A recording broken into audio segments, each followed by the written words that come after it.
Len Goy, Fee Jamieson-Folland, the lifestyle aligner, helping you live the life you love. So, is money stress real? Is it a real thing? Well, that's a bit of a rhetorical question really, isn't it? Because absolutely it is for many people.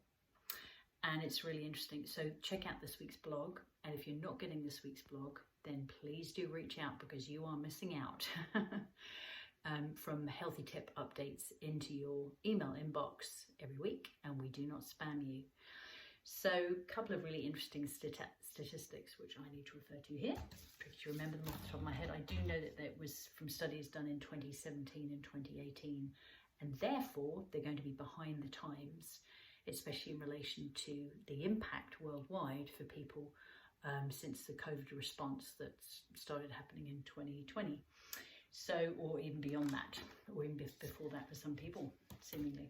So the results are interesting, and these are focusing on US stats. So this, I imagine, will be very similar to other parts of the world, first world countries, certainly. So financial stress was on the top causes of stress for people in the US. 36% of Americans struggle to make ends meet. It's linked to poor overall health outcomes, associated with higher rates of heart disease, and linked to higher rates of depression and anxiety. No surprises there. So we cover quite a few things in the blog. You know, why do I stress about money? Some interesting things there. What causes money stress?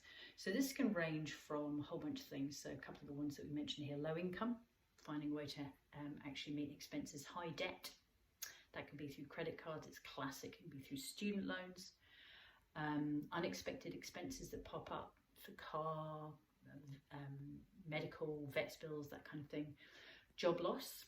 Yeah, that's been an absolute reality in the last few years, especially, certainly here in New Zealand. Poor money management, poor budgeting, unforeseen life events, you know, death in the family, for example, which has been on the up for some places.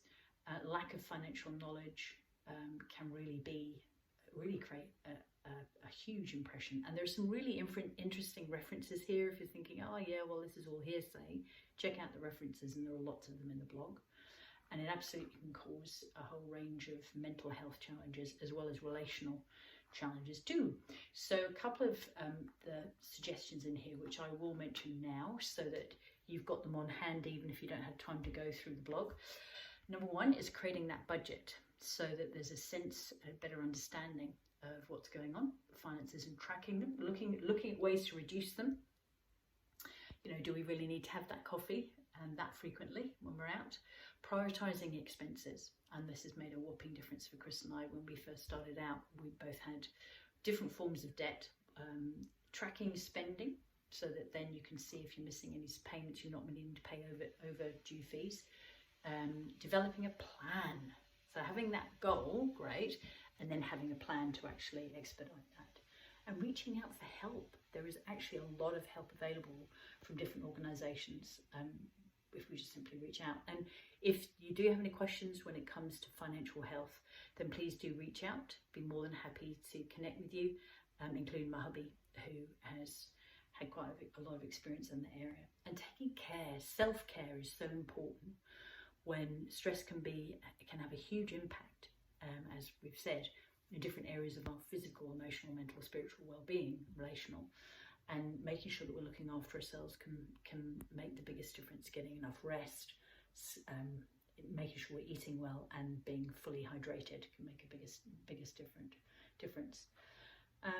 You know, at the end of the day, it's up to us whether we feel that it's worth.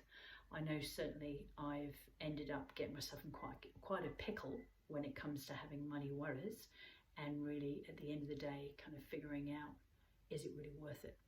And that's a very personal choice. So, looking forward to seeing you on this week's Alive with Fee. Till then, have a goodie. Ciao for now.